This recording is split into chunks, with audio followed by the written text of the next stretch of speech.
Hi, I'm Tim Shannon, and I've been working for Seattle Fire Department for 20 years, and I'm an EMT for 21 years. Hi, I'm Tom Newman. I've been working for Seattle for 11 years, and I've been an EMT for 15. I'm Tim Hamill. I've been working for Seattle Fire for 14 years, and I've been an EMT for 15 years. So the pros for this job are obvious in that you get to help people, and if you're part of helping save someone's life, that's obviously a pretty cool thing. A captain told me one time, says, when you save somebody's life, you just earn every dollar you make your entire career as a firefighter. That's a good feeling to have. Cons are the obvious exposure dangers we would have as far as affected blood or something of that nature, something we would be exposed to that can be harmful to us or people around us. And so that's just something we have to try to protect ourselves from. I think another one of the cons is you have to be careful about some of the things you see. You have to talk to your buddies about it, and because we see some of the gross and bad things that happen to people, and if you don't communicate with them, debrief, you can leave it in the back of your head. What do you think, Tim? One of the great pros to having a job as an EMT and firefighter is the schedule. We have a lot of time off to spend with our families. It's interesting being an EMT. We really do come in and solve a lot of people's problems, and that's a pretty good feeling when you can come in and solve someone's problem, whether it be a cardiac problem or a broken bone. I really like our interaction with kids, and we carry teddy bears and things like that to help them deal with stressful situations. That always makes me feel good.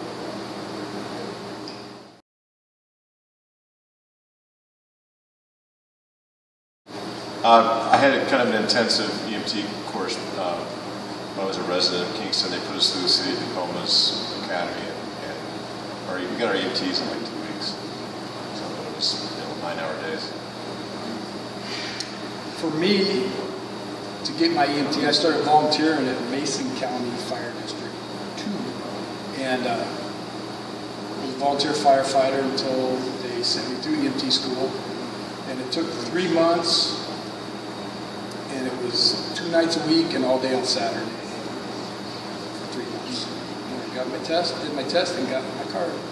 Yeah, mine was very similar to Tommy's. I was a volunteer at Lacey in Thurston County, so I went through the Thurston County EMT course through volunteers. It took about 3 months.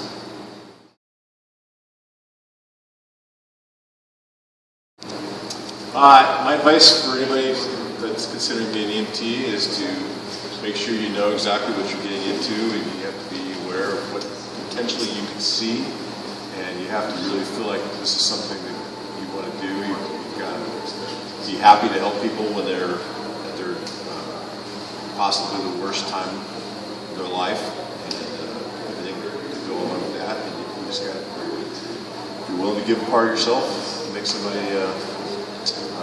better.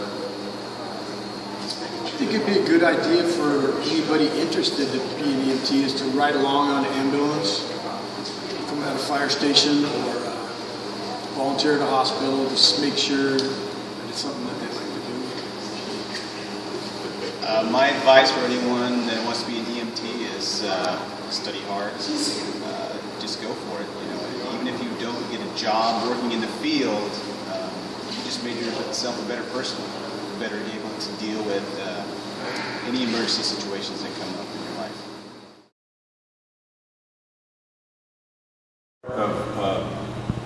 Being an EMT is when you are actually able to help somebody and they're grateful for your help, what you did. They smile, say thank you, or their relatives or something of that nature, and you feel like you were doing what you get paid to do, what you trained to do. It's a great feeling. I think Tim hit it right on the head there. helping people is what you're getting paid to do.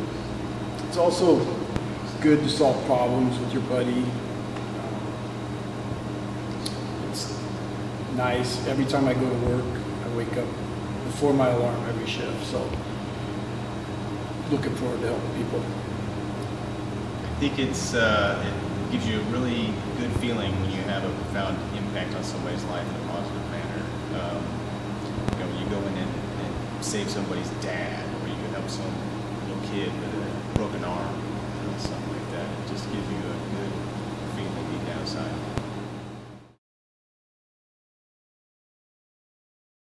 Unfortunately, most of the gray stories are unfit for public consumption.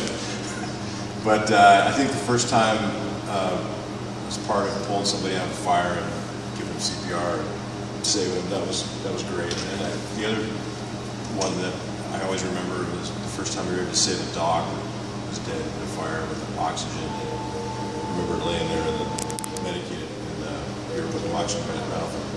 His little tail was starting to move. Next thing you know, it was back to life. That was pretty cool. I think my favorite so far has been I've got the opportunity to deliver 3 babies, and unique experience when you're out of the hospital, seeing them delivered on a floor in their house, and that was pretty cool. I've helped deliver a couple babies too, but I think I would probably have to say the time we went on Thanksgiving Day, we went on a big fat guy that tried to swallow a piece of roast beef the size of his hand, and he choked on it. And when we showed up, he was unconscious, not breathing. The medics had to use some tongs to pull it out piece by piece.